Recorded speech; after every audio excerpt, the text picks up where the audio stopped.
ద్రౌపదీదేవి వండితే ఏం వండుతుంది? ఆవిడకి ఆ రోజు ఏం దొరికిందో దాంతో వండుతుంది. కానీ అది వడ్డించినప్పుడు ఏమవుతుందో తెలుసా? ఇష్టభోజనం అవుతుంది. నాకు పెట్టారనుకోండి, నాకు ఆ రోజు తినవలసినది, నాకు ఇష్టమైనది, నాకు ఉన్న తృప్తి కలుగుతుంది. అది దానిలో ఉండే విశేషం. అందుకే మహాభారతంలో అద్భుతమైన మాట చెప్పారు. అడరగ ధర్మనందనుడు అహర్పతి చేత వరంబు పెర్మితో పడసి మహీసురోత్తముల భవ్యుల పల్వుర నిర్వహించే అప్పుడు ద్రుపదాధిరాజసుత పుల్పుగ వండిన శాఖమూలముల్ కడురుచి ఇష్టభోజన సుఖంబుల తృప్తుల చెయ్యుచుండగన్ అన్నారు.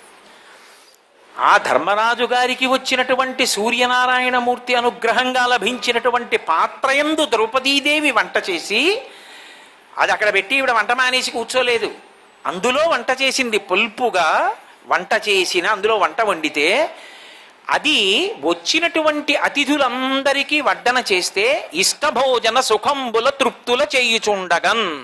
ఇప్పుడు ధర్మరాజు గారికి ఏ ఫలితం వచ్చిందో తెలుసా? దానివల్ల 12 సంవత్సరముల పాటు కొన్ని వేల మంది బ్రాహ్మణులతో కలిసి యజ్ఞయాగాది క్రతువులు చేసి వాళ్ళ వలన అనేకమైనటువంటి ధర్మసూక్ష్మములను విని తపస్సు చేసి ఇన్ని వేల మందికి తన భార్యతో కలిసి ఔపోసన వడ్డించుకుని భోజనం పెట్టి వాళ్ళ భుక్తశేషాన్ని యజ్ఞశేషాన్ని తాను తిన్నాడు.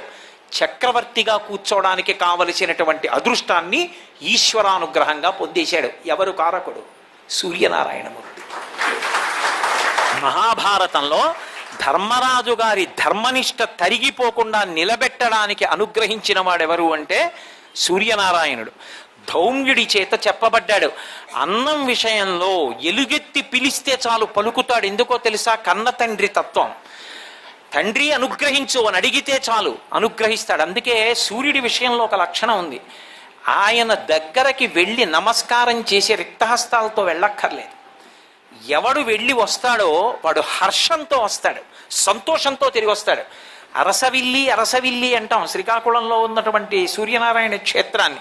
కాదు, దాని పేరు అది కాదు, హర్షవల్లి. హర్షమునకు పాదు, ఆనందమునకు స్థానము.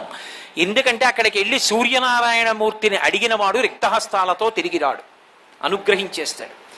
లోకమునకు తండ్రి స్థానంలో ప్రకాశిస్తూ ఉంటాడు. కాబట్టి ఆయనని అడిగితే ఏదో ఒక పూట అన్నం పెట్టడం కాదు, 12 సంవత్సరముల పాటు కొన్ని వేల మంది బ్రాహ్మణులకు అన్నం పెట్టడానికి కావలసినటువంటి అదృష్టాన్ని ఇచ్చేశాడంతే.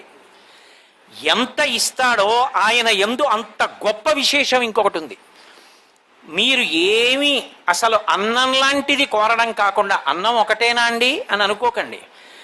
కేవలం ఇంటి ఇల్లాలు ఆయనని స్మరించి ఆయనకి నమస్కారం చేసి ఆయన నామములను పఠించిన, సూర్య దండకం చదివిన, ఏమీ చెప్పక్కర్లేదు. సూర్యాయ నమః సూర్యాయ నమః సూర్యాయ నమః అనుకున్న, రోజు నిద్ర లేవగానే సూర్య భగవానుడికి ఒక్క నమస్కారం చేసిన అటువంటి ఇల్లాలికి ఎంత గొప్ప అదృష్టాన్ని ఇస్తాడో తెలుసా?